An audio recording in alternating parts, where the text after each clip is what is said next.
Hello, moving on with the videos in support of SmartLab S1 and SmartLab A1. Now we're on the good stuff, getting the transfer curve due and kind of doing a faux system alignment. In Pro Tools, we've created a transfer curve here from audio coming from Pro Tools, and you can see it has a nasty dip here, the magnitude trace. Phase trace is telling me things are really out of alignment, and coherence, which is this red trace, is getting very poor in the high frequencies. And these are all signs that system delay has not been set. You can also see here that the impulse is, I don't know, 11 or so milliseconds late. So we need to find the system delay. And I mentioned earlier the LED method of setting up Smaart. First thing you do when you're getting a transfer curve is make sure you get your levels about halfway up the meters, and 2, which is minus 12. And then secondly, get the meters, the levels from measurement and reference equal. And the third thing is the D in LED, which is set delay. And Smaart will find this for you by itself. You just hit the find button here and let it look for it. Hey, look, it is about 11 milliseconds. It's exactly, if I insert that, now we get a much smoother phase trace. The impulse is right smack in the middle of the IR window, and coherence is very good, except here where we have the dropout. So we've done that, and I'm very particular if you're doing this assignment at home here. There's some things I want you to do.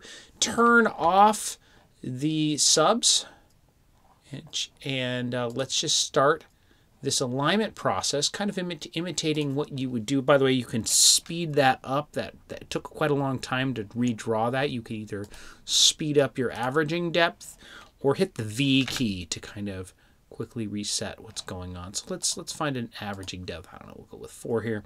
So let's emulate the process you might have in actual system alignment. Take a trace of this. These are the mains. And I'm going to do space bar, which is a capture function, and I'm going to call it mains start, because this is the start of this process, and that is the mains only, and that is the first thing I wanted you to do. And now let's do the same thing and do subs only. So we're going to go back to Pro Tools, and if you were a real sound system, you turn off the mains and you turn on the subs. And there it is. And you hit V if you want it to refresh a little faster. And you can see that this is the low passed subs. So I'm going to hit spacebar and call this subs start. So now you can hide the live trace if you want. And you can see here the blue and the pink of the mains and subs or trace. You can also see, if you know what you're doing, that they do not match in phase, and we'll get to that in a moment. So the other thing that I want you to do is create a trace of the whole system on together. So let's have the mains and subs together. I'm going to hide these stored trace here, sub start, main start. Turn on the live trace again, and we'll see that nasty notch filter again. And we'll take a trace of that, and we'll call that system start. So you got all the data as it appeared before we start the alignment process. Okay, moving down the instructions, we're going to start doing some alignment. We want to hide the live trace according to these instructions here, and we want to hide the system start. I've already done that. And we want to compare the main start and sub start together and look at the phase alignment. So let's hide the live trace and open up mains and subs. And what you can see here, mains is obviously in pink and subs is obviously in blue. And what you see here is that the blue's phase trace, and of course the area we are going to achieve, we want perfect alignment, is the area of equal level, called the acoustic crossover frequency, and it's about 120 hertz here. They're not in phase. You can definitely see that. That's probably why there's a notch there. But you can also see that the blue trace is quite a bit steeper, and that indicates that it has seen more phase wraps than the pink when compared against the 11 millisecond time alignment we're using here, the delay setting of 11 milliseconds. The blue is later in time. It has achieved more phase wraps for that amount of system delay. So it is later in time than the pink. So the question is who do we want? You can't make things earlier in time. So do you want to make the mains earlier, mains later, or do you want to make the subs later? Well, if the subs are already later, what we want to do to align the system is make the mains later to match the subs. And this is a pretty common thing we have to do in system alignment. So we're probably going to add some delay here to the mains. So let's do that. Let's look at the subs only trace. And that's what we're going to try to mimic. We'll go back to the live trace and turn on the mains only, because the mains is the one we're going to delay. And you can see it there.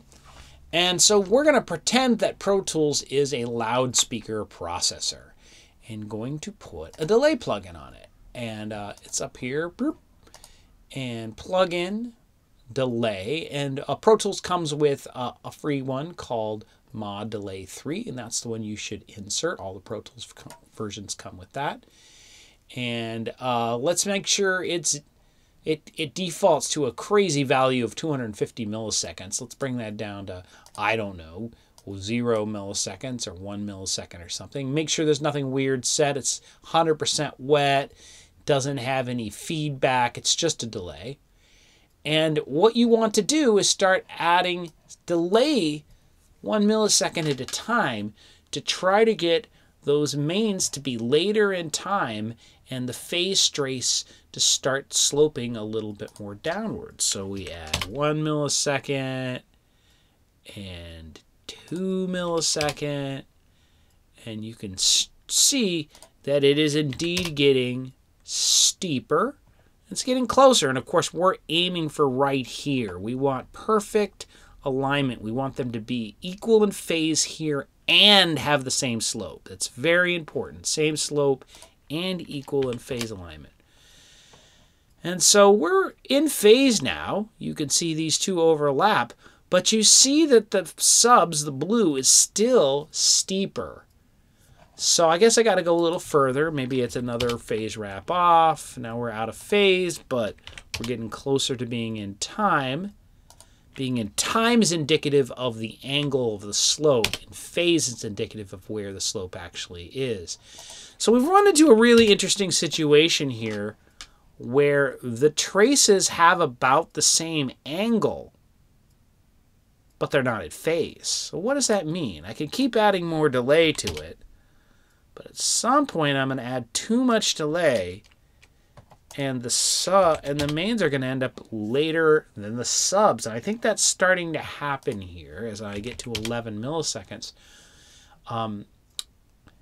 We're kind of in phase, but I think we're out of time here. Sorry, it keeps doing wacky things.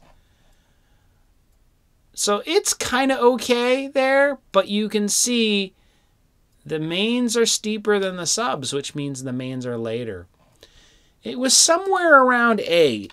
What's going on here? Somewhere around 8. I saw the same angle as I see between the two of them. They're in time here, but they're out of phase. So what do you do? Well, there's a unique situation that can happen with phase where you're 100% in time but out of phase by 180 degrees. And look at the phase difference. If this one's at 0, that one's at 100. They are out of polarity. So what we need to do is add a polarity plugin to reverse the phase by 180 degrees for one of the sources. And in Pro Tools, just add a trim plugin and flip the polarity button. And they are perfectly on top of each other now, to the point where it's, there you go, change the focus. Now you can see that they're perfectly on top. So that's the exercise here, is that you, by using delay, and how much delay was required? Let's kind of look at this. Took 8 milliseconds of delay and a polarity reversal to get the mains to align with the subs. So what have I done here? You want to capture a trace of the mains by themselves. So we are in the live trace right now. I'm going to hit spacebar, And I've asked you to call this, I think, mains aligned. You can even copy that in the document. And when you hit spacebar, name it that. And so we got our mains aligned trace now. And now let's turn on the mains and the subs live and get a trace of the whole thing aligned. And not surprisingly, now that they're time aligned, that nasty notch filter has gone away. So we can call spacebar here. We could call this, and again, the instructions tell you exactly what to call it. Your name is system aligned. So you could just do a system aligned trace. So I'll just call it system aligned. System aligned. And what's fun, of course, is to see the difference. I'm going to hide the live trace now. And you can see the system align trace and the system start trace and really see the difference of what time alignment achieved. All right, last thing to do is with your sub start, mains aligned, and system aligned trace is still visible. So it kind of wants all this stuff to be open. Take a screenshot of it and turn that into Canvas so I know you did all the work. So take a screenshot of all this and I'll know you did the work.